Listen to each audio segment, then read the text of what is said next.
আমি যখন প্রথম ভিডিও স্টার্ট করি তখন বাইরে গিয়ে ভিডিও করতে না সত্যি খুব লজ্জা করতো, কিন্তু এখন বিশ্বাস করুন এখন ভিডিও করার সময় খুব একটা লজ্জা পাই না। কারণ এটাকে যেহেতু কাজ হিসেবেই নিয়েছি, যেটা আমার কাজ, এটা তো করতেই হবে।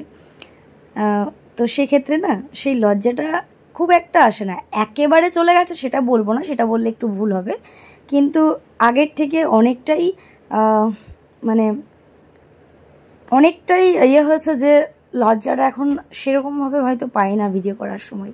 তবে আগে যেন ক্যামেরাটা বের করতেই ভয় লাগতো, মানে ভয় লাগতো প্লাস লজ্জা লাগতো যে রাস্তায় ভিডিও বানাবো কীভাবে, সবাই তাকিয়ে দেখছে, এত লজ্জা লাগতো। কিন্তু এখন সে তেমনটা আর হয় না, অনেকটাই অভ্যেসে পরিণত হয়ে গেছে। আর সত্যি বলতে এটাকে খুব ভালোবাসি, তো সেভাবে আর প্রবলেম হয় না।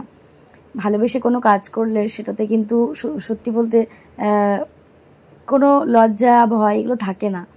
আর সেগুলোকে ইগনোর করে যদি জীবনে এগিয়ে যেতে পারেন একবার, তাহলে দেখবেন জীবনের প্রত্যেকটা মুহূর্তই সুন্দর হয়ে উঠবে, প্রত্যেকটা মুহূর্ত সুন্দর হয়েই উঠবে।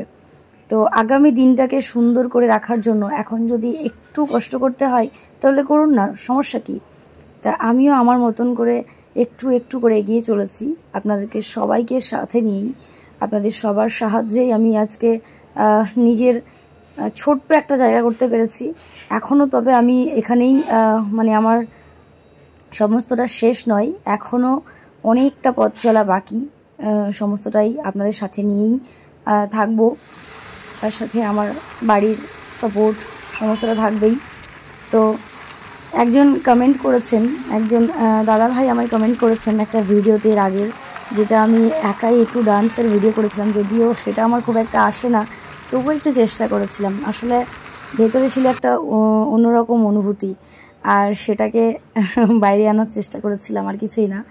তো কমেন্টটা ছিল হচ্ছে, ডান্সটা কতটা পারফেক্ট হয়েছে সেটা বলার দক্ষতা আমার নেই, কিন্তু ডান্সের মধ্যে ইনভলভমেন্ট দুর্দান্ত হয়েছে। পুরো ডান্সটাই দেখছিলাম, কিন্তু পায়ের স্টেপগুলোর দিকে বারবার নজর পড়ছিল। বলা হয় মন থেকে কিছু করলে সেটা এমনিই ভালো হয়, বাস্তবেই তাই। যদি আমরা মন থেকে কিছু করি তাহলে সেটা সত্যিই ভালো হয়, আর মন থেকে কিছু করলে সেটার ফল কিন্তু সত্যিই খুব সুন্দর হয়, খুব সুন্দর পাওয়া যায়।